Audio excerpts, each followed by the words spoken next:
Did P. Diddy really let Shyne take the fall? 16 years later, a new witness comes forward with shocking details. I've said it from that day, and I will say it till I die. I just watched Shyne and Puffy start backing back towards the door, like you would see in any movie when someone is backing away from a scene, but reaching to their side. They were reaching to their side, backing away from the scene to get to the front door. I turned around to tell my friends, oh my God, watch out. I think they're gonna, this is getting crazy. I think they're gonna shoot. I saw the muzzle flash and the bullet slammed into my face. I watched it. I watched both of them fire their guns. You heard that right. She saw both of them fire the gun. But how did Shyne end up serving 10 years for a crime he didn't commit on his own? Did Diddy's fame, fortune, and connections give him a free pass while Shyne took the fall? The truth behind this raises more questions than answers. Do you have any sense of which person fired the shot that hit you? Absolutely. Shyne was closest to the bar. Puffy was closest to me. Remember one thing. This man testified to a jury in 2001, and he saw 12 New Yorkers look him dead in the eye and say, "You're not guilty." Why do you think it took 16 years for authorities to really come down hard on Diddy, given what you say happened to you, what happened to Cassie, and what allegedly happened to many other people? Well, my answer to that is, karma always comes back around. It's not just a rumor that Diddy distanced himself, while Shyne took the full weight of the law. It's a stark example of how fame and power can tip the scales of justice.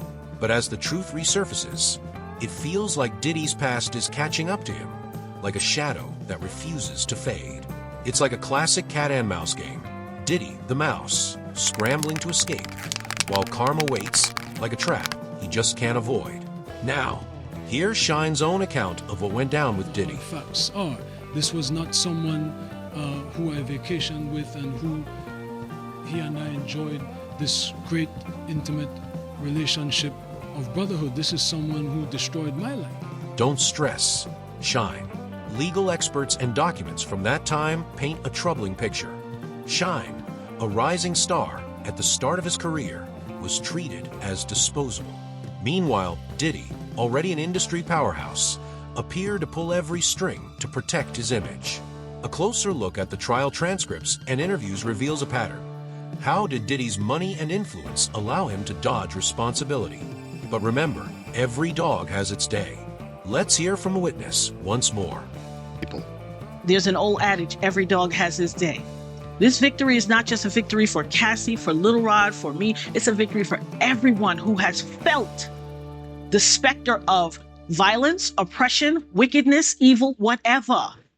I am the fucking hardest hustler in the world. This is Savage Part 2. Don't tell me about shit. It's 2022 and I'm still a savage. Whatever I want, I get. Whatever I want, I fucking get. 16 years later, why does it still matter?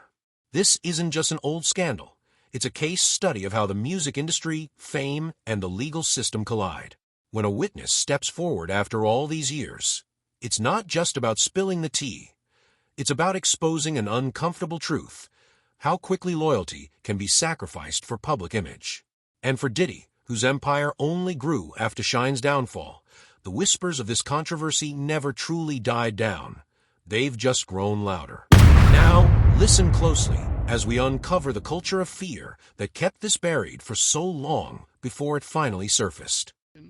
Fear of retaliation, fear of reputational damage, and fear of being called inauthentic by a culture that unfortunately values sexual violence.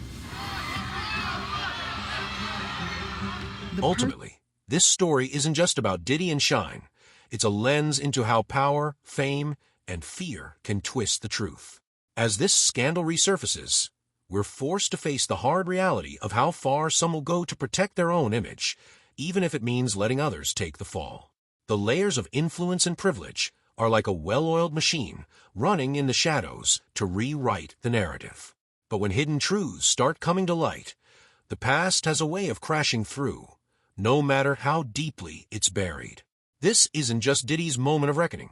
It's a wake-up call to uncover how easily loyalty and justice can be sold to the highest bidder.